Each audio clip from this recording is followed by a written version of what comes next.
There are so many different disabilities out there, and not all of them are noticeable. Some are really good at being hidden because at first glance the person doesn't look disabled until you actually start paying attention, and most people don't unless the person is in a wheelchair or has a guide dog or a cane or a hearing aid. A lot of the time even those disabilities can get hidden as well because not everybody uses a cane or a hearing aid. And although disability is something that not everybody knows about, a lot of the time because of media it can get stereotyped, meaning that people get an unrealistic look at what they think disability is, when in reality it's nothing like that. Yes, it's true that people who are blind do have canes and guide dogs. People who are deaf often have hearing aids. People who have a physical disability, a lot of them are in wheelchairs because of a spinal injury or a brain injury, but this isn't always the case.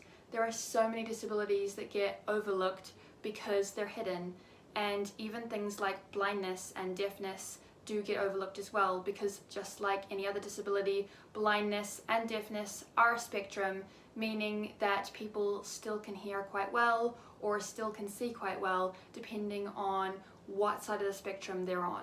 Then there are the disabilities that are really easy to hide, things like learning disabilities or brain disabilities. You can hide these a lot better.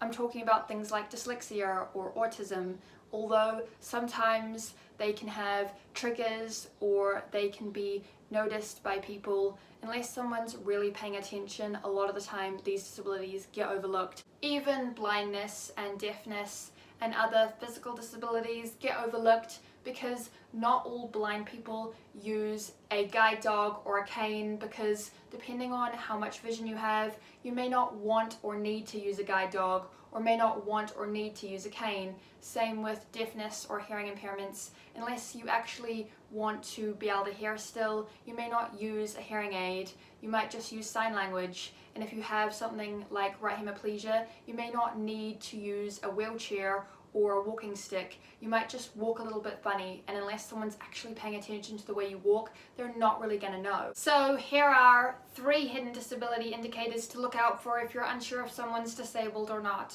Number 1, missing visual cues and other visual interactions. I've had so many people think that I was super rude just because I didn't reply to them or because I didn't wave back. And this is because I maybe didn't see them wave, or I just didn't recognize their voice. This happens a lot, especially if the person is fully blind. They're not going to see you wave. So before you think the person is super rude and just walk away and think that they have ruined your day, just take a step back and think, okay, maybe they didn't see me wave, so maybe I should wave again or say hi. But just remember that if you do wave at someone and they don't respond to your wave, it could be because they are blind or visually impaired, or maybe they just didn't see your wave, so you could just say hello instead. And if you actually know the person, you could say, hey, it's, and then say your name. I know that this really helps me when I'm trying to figure out who a person is, rather than them just walking away thinking I was rude. If they just stand there for a minute and give me time to process who they are by actually saying their name, it just kind of triggers it and it makes it go a lot faster and we can engage in a nice conversation. This also helps people who have brain disabilities as well, as it allows them to quickly understand who you are, because anyone with processing problems may have difficulties trying to figure out who a person is when that person waves or says hello to them. So by saying your name and kind of introducing yourself to that person, it can help them. But I understand this isn't something that you're going to think about when you first wave at someone or say hello when you're walking past. So it's not something that you're always going to do, but it is just nice to say hello and say your name if you know who the person is. Number 2, questioning a person's appearance and age. For someone who is blind or visually impaired, this can get super awkward when trying to make new friends or meet a cute guy, because unless you're in school or at university, you don't know what the person looks like. So it can be a lot harder for us to tell what you look like physically or how old you are, and it can make it really hard to make friends.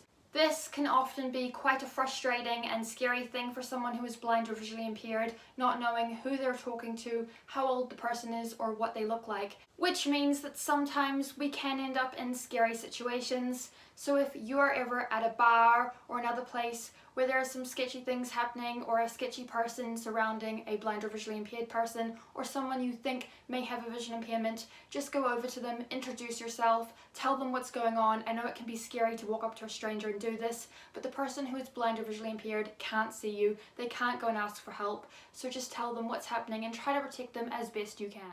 Number 3, miscommunication or lack of awareness and understanding. People who have things like autism can really struggle when it comes to interacting with others because they are unsure about your body language or your facial expressions, because it can be hard for them to read. So sometimes they can misunderstand what it is that you're trying to get across, because reading facial expressions and interpreting body language can be quite difficult for them, meaning that when it comes to you telling a joke or trying to explain something, sometimes they can misinterpret or not quite understand what it is that you're talking about. This can often lead to a lot of misunderstandings, so just remember that when you are interacting with someone who has a mental disability, you may just need a little bit more patience with them when having a conversation. Try to communicate as best you can, have patience, and be aware that even if someone doesn't look disabled, they might be. So just always be nice, always have patience, and always communicate as best you can.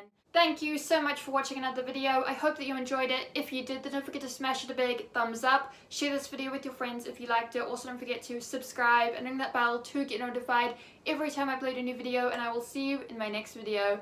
Bye!